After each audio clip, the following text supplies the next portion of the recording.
Today, we're going deep on the week Wall Street ran out of money and the 70-year-old private citizen who personally decided who got to keep it. October the 16th, 1907, a quiet scheme to corner the stock of a small copper company has just collapsed. Nobody outside a few Wall Street offices has noticed yet. Within 3 weeks, it will nearly take down the entire American financial system. The corner that broke. In 1907, the United States did not have a central bank. It hadn't had one in over 70 years. What it had instead was a patchwork of national banks, state banks, and a newer, faster-growing type of institution called a trust company. Lightly regulated, holding far less cash in reserve than a bank was required to, and free to chase riskier, higher return investments. By the fall of 1907, trust companies controlled more assets in New York City than the national banks did. That October, a businessman named Otto Heinze came up with a plan. His brother, F. Augustus Heinze, and a shipping and banking magnate named Charles W. Morse controlled a large stake in a company called United Copper. Otto's idea was a short squeeze, quietly buy up every remaining share on the market, then force the traders who'd bet against the stock to buy it back from him at whatever price he demanded. It's a plan that depends entirely on being right about how many shares are actually out there to be squeezed. Otto was wrong. On October the 16th, the squeeze failed, United Copper collapsed instead of spiking, and the Heinze brothers and Morse were left holding enormous losses. That alone might have stayed a minor Wall Street story. What turned it into a national panic was one fact that came out 2 days later. The president of the Knickerbocker Trust Company, New York's third largest trust, was a close business associate of Charles Morse. His name was Charles T. Barney. The moment that connection became public, depositors stopped asking whether Knickerbocker was actually solvent. They just started pulling their money out. The Contagion. Here's the mechanism worth understanding, because it's the same one behind every bank run before or since. A trust company, like a bank, only keeps a small fraction of its deposits on hand in cash. The rest is out being lent or invested. That's fine, as long as depositors believe their money is safe, and only a normal trickle asks for it back at once. The instant enough people believe otherwise, even about a trust that's actually fine, and all try to withdraw at the same time, there isn't enough cash in the building to pay them, and a company that was solvent yesterday is out of business today. That's exactly what happened to Knickerbocker.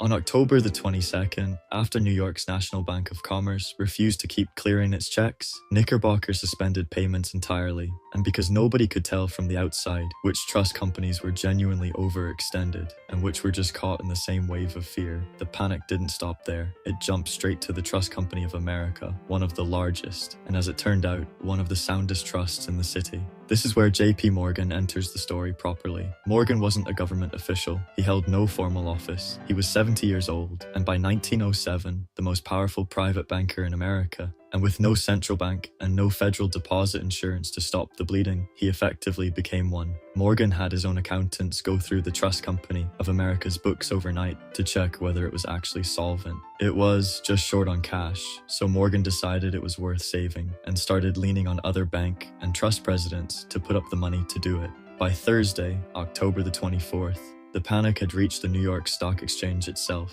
Money to fund ordinary stock trades, what's called call money, had become almost impossible to borrow at any price. The exchange's president, Ransom Thomas, went to Morgan's office that afternoon to say he was going to shut the exchange down early. Morgan told him that if they did, 50 brokerage houses would fail before the closing bell. Within about 15 minutes, Morgan had assembled a $25 million pool from the city's bank presidents and sent it down to the exchange floor to keep trading alive. That same day, Treasury Secretary George Cortelyou deposited $25 million federal dollars into New York's national banks, and John D. Rockefeller, then the richest man in the country, publicly pledged $10 million of his own money and said he was prepared to commit up to half his fortune to keep the credit system standing. The locked library. The panic still wasn't over. By early November, several of the weaker trust companies were still teetering, and Morgan decided the only way to end it for good was to get every trust company president in one room, force them to open their books to him, and get them to commit real money to a rescue fund before anyone was allowed to leave. So on Sunday, November the 3rd, Morgan summoned the city's trust company presidents to his personal library on Madison Avenue. He had the doors quietly locked. Through the night, his own people worked through the account books of the weakest trusts at one table table, while Morgan kept the bankers waiting at another, refusing to let anyone go home. Just after 4 in the morning, he got what he wanted. The assembled bankers signed a pledge, committing millions of dollars between them to prop up the system, and New York's clearinghouse authorized emergency loan certificates the banks could use like currency to keep paying out depositors. The immediate crisis broke that week. It came at a human cost. On November the 14th, Charles Barney, the Knickerbocker Trust president, whose name had started the whole run 3 weeks earlier, died by suicide.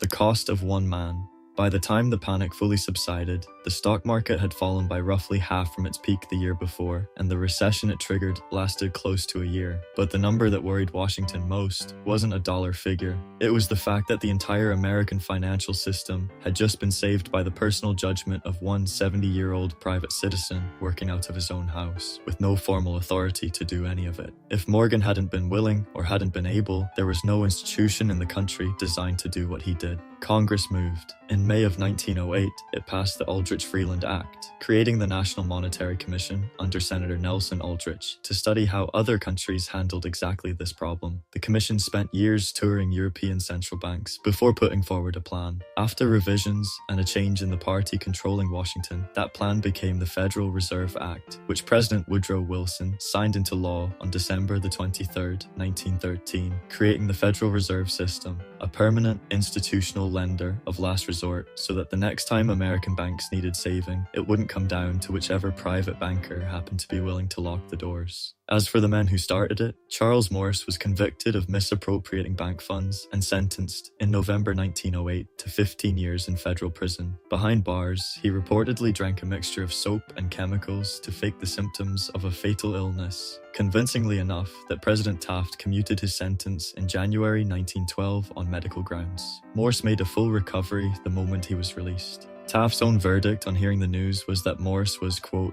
the liveliest corpse he'd ever seen. It's a strange footnote to the story. The country spent 6 years building a permanent institution to make sure no single man could ever again hold that much power over its money, while the man whose failed scheme started the whole crisis simply talked his way out of the consequences. So there you have it. Wall Street nearly collapsed because of a copper stock almost nobody outside a few offices had heard of. One banker locked some other bankers in a room until they agreed to save the country, and the guy who started it faked his own death sentence and walked. That's the story. Not financial advice, obviously.